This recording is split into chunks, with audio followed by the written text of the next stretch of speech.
Welcome to the CocoKids Playbook, a podcast by CocoKids. I'm John Jones, Executive Director of CocoKids. No, I just forgot the name of the whole thing. Oh, welcome to CocoKids Playbook. We're here today with Michelle Mortenson, who is the Director of the Child Care Fund and our Quality Assurance Programs. Yes. Welcome, Michelle. Thank you. I'm happy to be here. All right. So first, tell us a little bit about you. How long have you been at CocoKids? Oh, goodness. I have been at CocoKids for almost 19 years. Prior to CocoKids, I started as a preschool teacher and then worked my way up to being a director.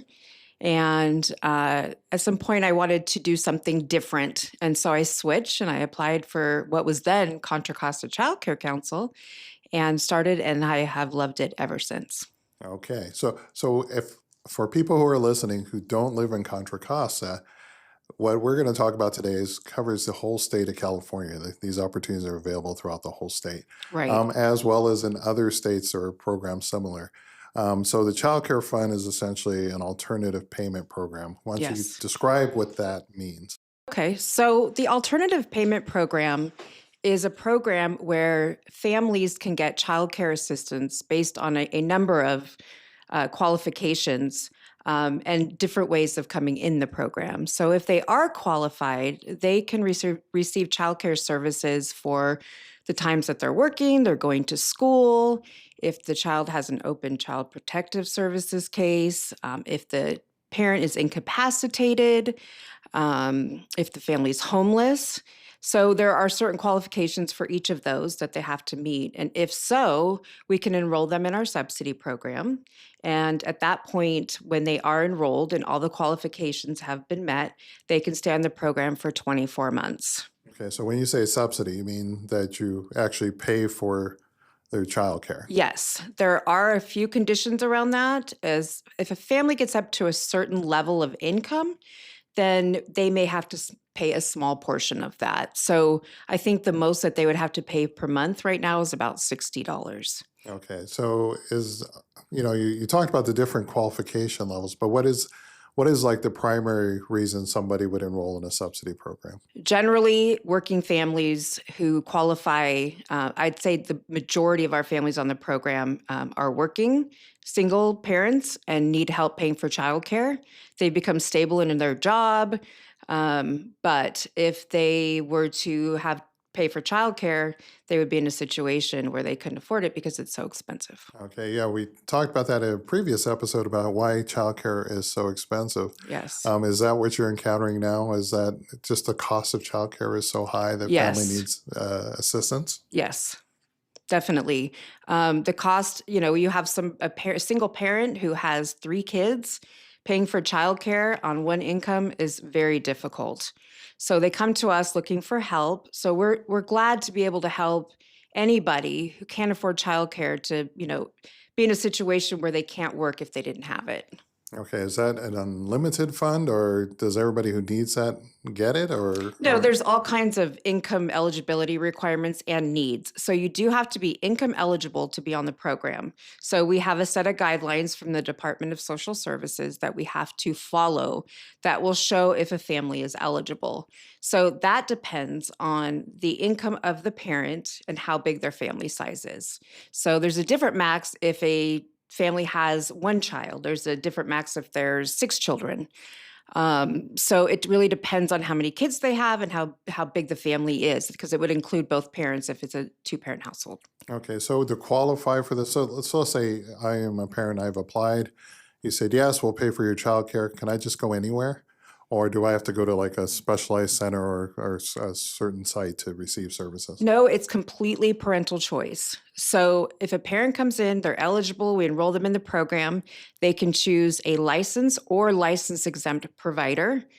So with a licensed provider, they can choose a licensed center or a family childcare home. If they choose exempt, it can be an aunt, uncle, or grandparent, or even a a neighbor or a friend. So it is parental choice as long as that provider is qualified to take care of kids. Okay, so how would an exempt provider be qualified? Like, So so because I'm assuming when you say exempt, that means licensing license exempt, doesn't yes. come in and tell them what to do, or No, they are not monitored by communicare licensing. They come in if they're an aunt, uncle, or grandparent, they have to prove that they are related to that family or that child. That is all they have to do as far as being able to care for the children. Now, for a so if it's a friend or a neighbor, they have to be trust line, which means they need to be fingerprinted and pass their fingerprints showing they have no criminal background in order for us to authorize care. okay, so trust line is a system of verifying. So it's Yes. just like if I wanted to be a baseball coach and I had to go get fingerprinted, it's kind of the Yes. same system. Yes. Okay. We assist them with that process where they show them where they can go, where they can get fingerprinted.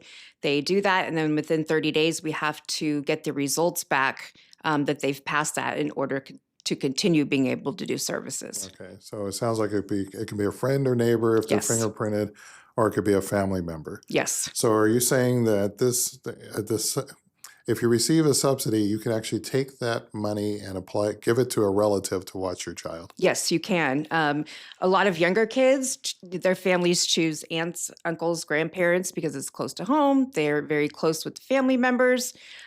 So, yes, they are able to choose that. They do have to prove that they're related.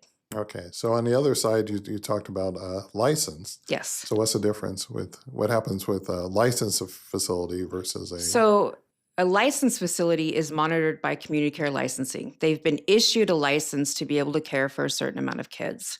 So that can be a center or it can be a family child care home. And throughout the time that they're a licensed provider, they are monitored by community care licensing, making sure they stay in compliance. So a parent can go and look at a licensed center, a family child care home, see what meets their needs, the location. They give us a list of things they need if they're looking for a provider, and we can help them find that provider.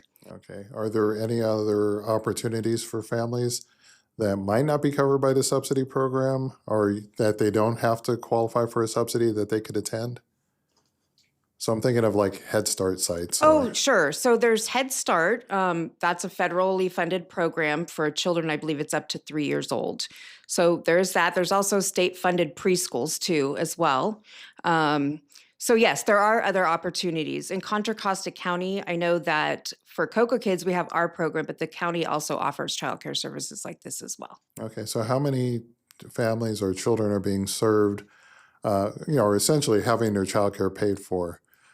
So right now we are close to 6,000 children. Just just Coco in Kids alone is our doing 6,000. just in our Okay. program, we're close to 6,000 children, which has tripled in the last 5 years. Okay, why is it tripled? Well, I think when COVID hit, we received a large amount of funding from the state to help essential workers, and I think during that time it was really noticed, or there was a lot more buy-in about how important childcare is. So the state has invested, federally and at the state level, have invested a lot of money in being able to fund these programs to serve more families. Okay, so with since the increase, it sounds like a light bulb went over somebody's head Yes, in that's yes. Sacramento, and I said, "Oh my God, we need to address this." So with the funds that are currently out there, is that meeting the need? So is every family who is eligible being served, or is there still a gap? There is a gap. There is funding available, but having the resources to be able to manage all of those cases right now are really, really difficult. So yes, we are continuously enrolling as fast as we can with the manpower that we have. So yes, there is funding. We enroll probably 50 to 60 kids per month. Okay, so let's talk about the process. Okay. Because I believe when I first started here, someone described the process as more difficult than filing your taxes 3 times a year. All right, so I'm a parent Yes. and need some assistance paying for childcare. I come to your office, and what happens? So if you come down to the office, our program assistant will help you to fill out an application, and then we can enter that application in what we call Care Wait. It's a system for tracking the applications for when we do have funding. You can also go online and apply for childcare, and we monitor those sites. So there's some programs that we can pull children out and enroll those families immediately. So that's if you're coming out of the CalWorks Stage 1 program, we can enroll those families immediately. We don't have to wait as long as they're eligible. So if a family then has the application on there, then they're ranked. So they're ranked from 0 to, I think it goes to 85. So within that ranking, we have families who also have child protective services or are at risk of abuse, and they are always at the top of the ranking. No matter what, when we enroll, those families come in first. So the highest risk families get Yes. first priority. Yes, Okay. absolutely. And then as we have funding, the next group that gets enrolled is the lowest income first. So we start at rank 0. That could be families who are working and making a minimal amount, or it can be parents that are looking for childcare. Looking for work. So we can pay for their childcare in order to have them have the flexibility to go look for a job during the day. Oh, okay. Yeah. All right. And then you said before their income level is also based on family size. Yes. So a 3-person family income would be different. Yes. If they make the same thing, they're a higher ranking if they have more family members. So as you make more, you go up the income ranking table. And when we do enrollments, we have to start at the lowest income first. And let's say we pull a batch of families to enroll.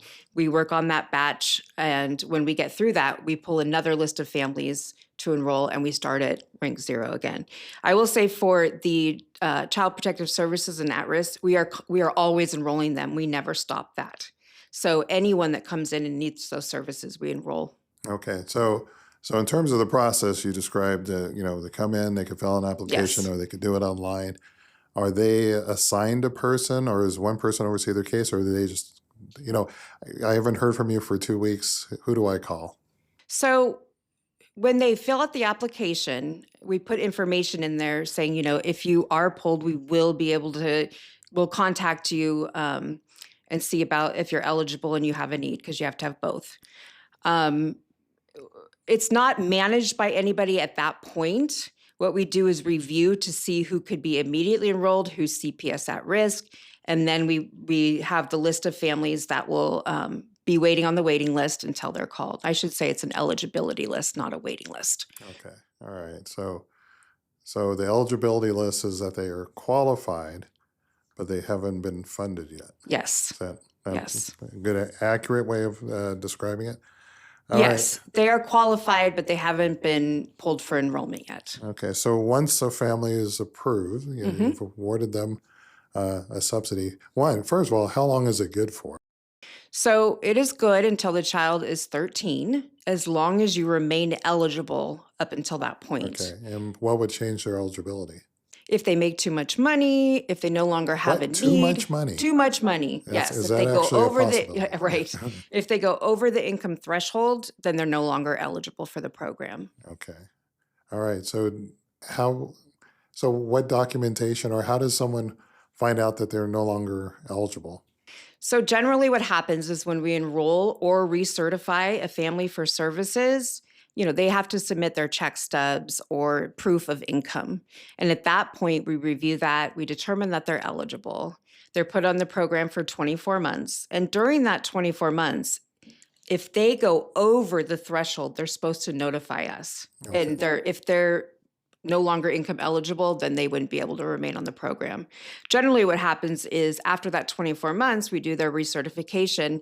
They then submit check stubs again, and we can determine if they're still eligible or if they're over, and we have to deny it. Okay. So I may sound naive in this. What parent would report that they're over income? I don't know that we've had that situation happen. It usually pops up when they come in for recertification. Okay. All right. When they start the program, we're required by the Department of Social Services to inform them of what their income would be once they are over the threshold, and that they're supposed to report it to us. Okay. So does any challenge come up with that? Just off the top of my head, thinking about parents who actually received a raise, but it's not enough to cover the additional costs of care. Sure. And I have heard of people refusing raises because that would put them over. They earn $500 more, but they lose $1,000 in benefits. Absolutely. We've had that situation, or they may reduce their hours in order to stay under the income threshold. Which is kind of counterproductive, Yes, it isn't it? is. I mean, that's the whole point of the program, is to help them be successful. Right, right. We want to help and have them continue to grow in their careers. But yes, we have had parents who have turned down raises as well as reduced their hours to remain eligible. If you have 3 children and your child care is $3,000, it makes sense to deny that $500 raise and keep your child care. Wow. Okay. All right. So, let's go back to you said it's the eligibility list, not the wait list. Yes, Is it common that someone can be on the eligibility list for a long time it is before common. becoming eligible? It is common, unfortunately. So, like I was talking about the ranks earlier, when we do enrollments, we always have to start with the lowest ranks. So, if we're starting with the lowest ranks, we may never even get to some of the other ranks, depending on how many kids are on the list waiting. And right now we have over 6,000. Okay. And did you say how is this funded? Like, where is the money coming from? Department of Social Services from the state of California, and then also federally. Okay. And from your perspective, what's the advantage of the state providing these funds so families can enroll their kids in childcare? Yeah, I mean, it really improves upon the whole community. We have parents who are working, able to stabilize, able to go to work, not worry about their kids, know where they are, choose where they want them to go, and be able to advance in their careers so that they can move forward and know that their kids are safe. Okay. So going back the other way, you were talking about well, actually, from your perspective, what is the most challenging thing about administering the subsidized funds? There's a couple of things. We want to be able to take every child in, and that's hard because you know that the families on the eligibility list need the care. I think the other thing is that we're highly regulated and there is a lot of documentation that parents have to bring in, and it can be, I think, overwhelming for them at times.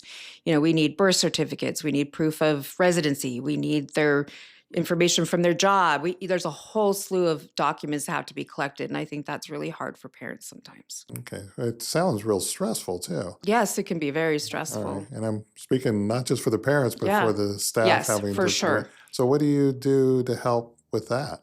So we have a quality assurance department, and they are in charge of supporting the whole subsidy team that does the enrollments and recertifications.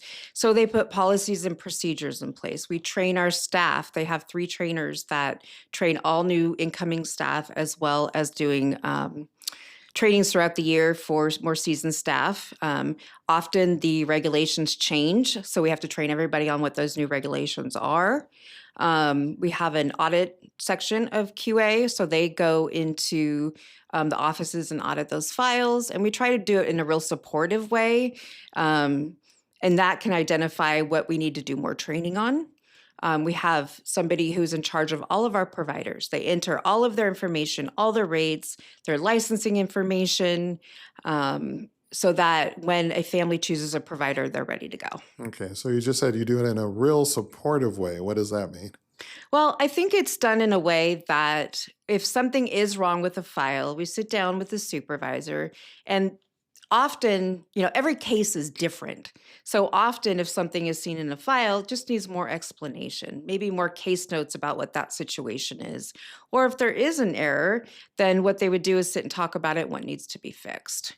Okay. So we don't want to be punitive in that situation. We want people to learn and grow in their positions. Okay. So in-house, it sounds like you're being very supportive. What about with families and people outside of the agency? So, we on a daily basis, we're talking to parents and providers. Often when a staff person or when a subsidy counselor meets with a parent, they're doing the paperwork, but there's a lot of other things going on with that family and they need support. Sometimes they just need somebody to talk to. And so they'll sit and they'll listen, and then what we can do is provide any resources possible. So sometimes we refer them over to resource and referral, and they can get help with anything they're looking for. But we also have information that we can share with them too. So when they start the program, they fill out a form that if they need assistance with other things, they can check that off, and we'll find out what they need, where they need to go to get that. Okay, so other needs often pop up throughout this process. Yes, absolutely. Give me an example of a few. Um, on the harder side is, domestic violence, or somebody that needs to move away suddenly and they need help with that, with the shelter or something. And then it's everything from finding a child care provider, which our resource and referral department will help with, to my child is biting at school. What do I do? As well as exceptional needs. We have all kinds of resources that we can help parents with. And often they build these relationships with these subsidy counselors. So they come in and, how's everything going? And they open up and they sit and they talk for a long time. And in a lot of the situations, there's all these resources that maybe the parent didn't know about. So it's a great relationship that they build together. Okay, so it sounds like your staff is not just, checking boxes and stamping forms, that they're building a Absolutely. relationship with families. Absolutely. Every family is assigned to a subsidy counselor and they build a relationship with that subsidy counselor. Okay, so in a weird way, you're not in the childcare business, you're in the what business? Yeah, we're in all kinds of business, I think, support. It's interesting because coming from the childcare field, when I heard about CocoKids, I thought it was working with kids. And, come to find out, we're working with the whole family and meeting their needs. So, working with social service aspect of it, we talk to the county child protective services. We work with them to get families enrolled and make sure they're safe. So, often when it's a child protective services or at-risk situation, that child is not with their biological parent. So they'll be with a guardian, a foster parent, and they need some help navigating the system as well. Okay. Well, to wrap things up, if you had one piece of advice on either helping families to get enrolled in the system or changes you would make to the system itself, what would it be? Oh gosh, a There's so lot. many. I think one thing, maybe just a little bit different than what you're saying, is I would want the community to understand about how the wait list works. I think there's some preconceived notions that we're in a lottery situation or that we are picking the families that we want to pick off the eligibility list, when in reality it's highly regulated. We have to follow, the child, like I mentioned before, child protective services and at risk, and then lowest income first, which we understand can feel very unfair to a family who's been on the program for 5 years and then they have a friend who's never been called. So I think having it understood that we are very, we could get audited on this, and we have to make sure that we are following the proper procedures to get this funding. All right. So, So what would make it better? gosh, Just say money. More money. yeah, more money. That'll make it all better. Tell the governor, more Yeah. money. Yeah. I mean, that definitely would help, of course. The more people we can serve, the better. Okay. So, All right. Well, thank you for coming in today, thank you Michelle. for having me. It was great having you, and I look forward to seeing us serve even more families in the future. Absolutely. Me too. Thank you. Thank you. This podcast was brought to you by CocoKids. Thank you to Letty Cuizan, executive producer, and Faith Donathan, line producer.